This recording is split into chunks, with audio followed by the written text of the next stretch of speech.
Welcome to I Talk to Ghosts, the podcast that spares you a night of sitting up alone in a moonlit graveyard waiting for the ghosts. I'll bring them to you. I'm your host, Jennifer, a professional psychic medium, and I am so happy that you decided to haunt me this evening. By now, you know how much I cherish a good ghost story, and the one thing that makes the spookiness better is to share it with spooky friends. So yes, I'm so thankful for you being here, and I'm moved by your presence. Speaking of moving, tonight I want to give a spooky special showcase to apports, objects that vanish and reappear by a paranormal influence.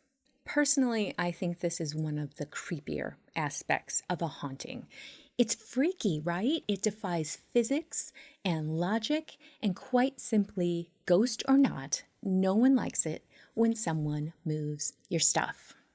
This phenomena seems to be on the rarer side of haunting, maybe, but I can tell you that I've personally experienced it in 2 different homes I've lived in with no explanation to be found. And in one case, I'm still waiting for an object to reappear.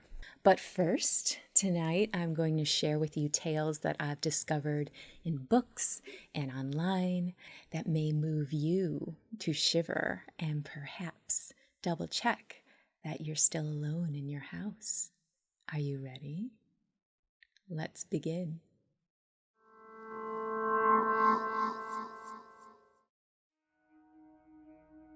My dad used to visit some clients who lived in a creepy, isolated farmhouse. People claim to have seen ghosts and spirits around the farm since the 1850s, and the owners of the house joke about it frequently.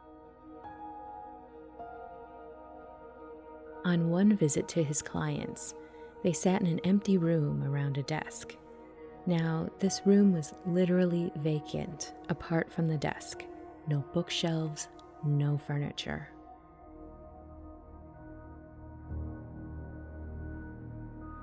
They were discussing the area when my dad brings up the ghosts spotted on the farm, and the clients tell him about a middle-aged man who died there around 60 years ago.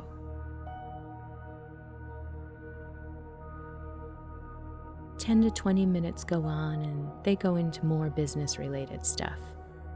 Then literally, out of nowhere, drops an obituary, a freshly cut obituary. My dad picked it up and inspected it. It belonged to that very man they were discussing earlier. And to clarify, there was nothing in the room for it to fall from. I think about researching more about that man, but I just can't gather the nerve to do it.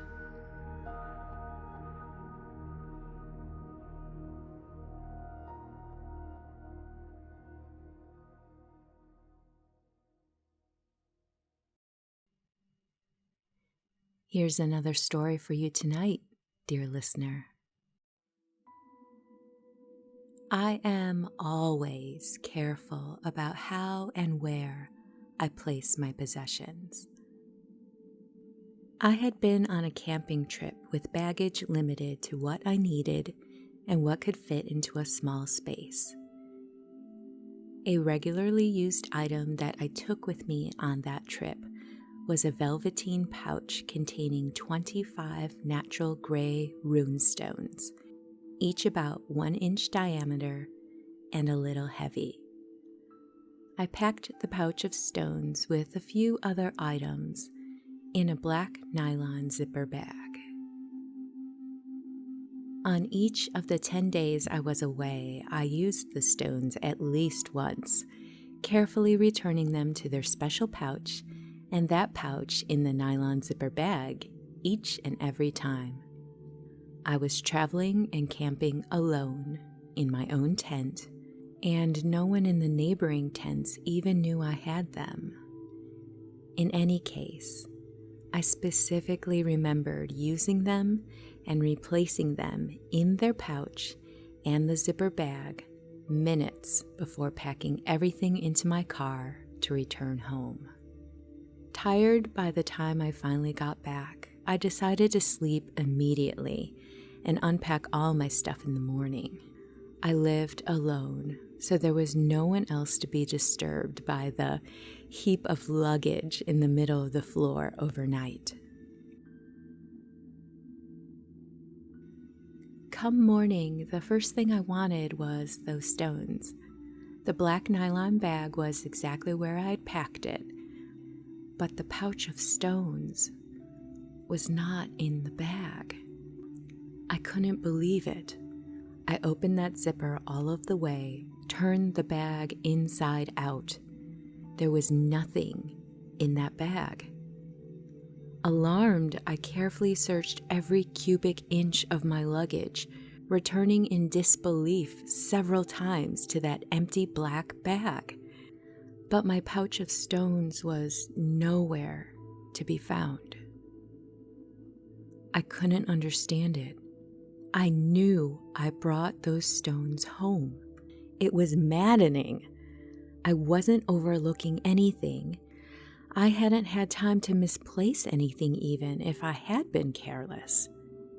Nevertheless, I continued for days to search all over my house in places where I knew they wouldn't be. The pouch of stones simply wasn't anywhere. I had to give up. A couple of weeks later, I needed that black nylon bag for something else. I opened the closet where I kept my luggage and reached for the bag. To my astonishment, it was heavy. There was something inside of it. I unzipped it, and there was my pouch of stones, exactly where they were supposed to be. I really wish I knew where they went when they took that trip of their own. Book a medium reading with me if you have a past loved one you would like to connect with. A spirit reading can be an amazing and never spooky experience. Every medium is different, but I strive to give you specific details that align only to you and your loved ones. Curious? Visit italktoghosts.com for links to book with me. I can't wait to meet you. Welcome back to I Talk to Ghosts. I do have two personal stories tonight that are examples of apports, objects that vanish and reappear, objects that appear out of nowhere, and objects that perhaps vanish for good, never to be found again. My objects aren't anything particularly sexy. They are very random household items, but there's a strangeness surrounding their appearing and disappearing. The first one I'll tell you about, the object of all things, was a knife. I have an antique couch in my living room, and trust me, when I brought this couch home, I took off all the cushions and even flipped the seat cushions over and examined them to see if one side was more sun-faded than the other. And not only that, when I brought this couch home, the cushions had been removed and everything was brought in separately. So this couch was thoroughly examined. And then I had a friend over and they were sitting on the couch and I was in the kitchen within eyesight, and all of a sudden they said, "Why is there a knife in your couch?" And they pointed at it, and there was indeed a blade sticking up in between the two cushions. We pulled it out and looked at it, and this was like a serrated steak knife, and it had this wooden handle. And I gotta tell you, this knife doesn't match any of the knives in my house. I have standard silverware where it's all metal, no wooden handle or anything like that. And I've never seen this knife before in my life. And I cannot think of one scenario in which that knife would have ended up in my couch pointing out the way it was, kind of dangerously. I didn't have anyone over who brought their own silverware or anything like that. It's just a complete mystery. I guess if you want to look at it from a paranormal type event, maybe the knife had disappeared when the previous owner happened to be eating on their couch and the knife went poof. And then who knows how many years later that knife showed up again. Do I still have it? Yeah, I still have the couch. No, I'm kidding. Yes, I still have the knife. It's in the silverware drawer. I don't really know what to do with it. Why throw it away? I'm certainly not going to keep it in the couch. And for my other story this evening, this one is just as much of a puzzle to me. When I first moved into my current home, there was small repairs that needed to be done around the house, one of which was there was a chip in the porcelain of the tub. So I think one of the first things I bought was a tube of porcelain repair, and I fixed the chip in the tub. Incidentally, there is also a chip in the bathroom sink downstairs. And every time I happened to notice that chip, I thought to myself, gosh, I gotta bring down the porcelain repair from upstairs. It was sort of one of those out of sight, out of mind things. I would remember when I saw the chip, and then I would go upstairs and completely forget to look for the porcelain repair.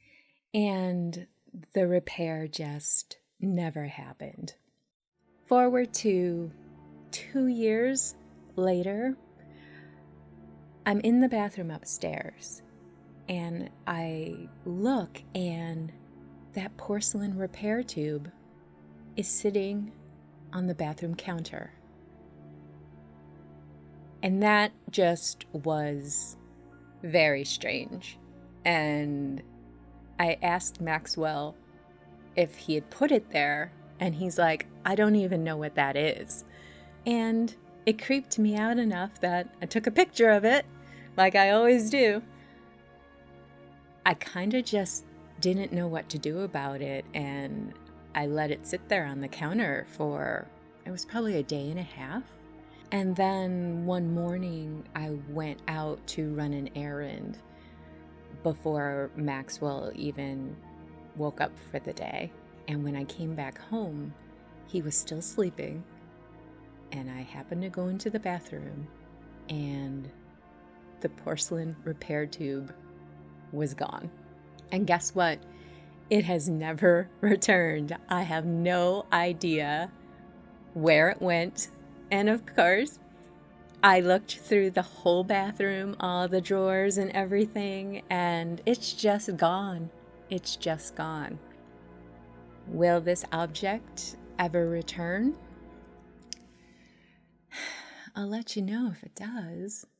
And with that, dear listener, we've reached the end of this episode of I Talk to Ghosts. I hope you enjoyed the topic and the stories that I've shared with you this evening. And as always, wherever you go, in your wanderings in this life or the next, come back and visit me. Have a lovely evening and good night.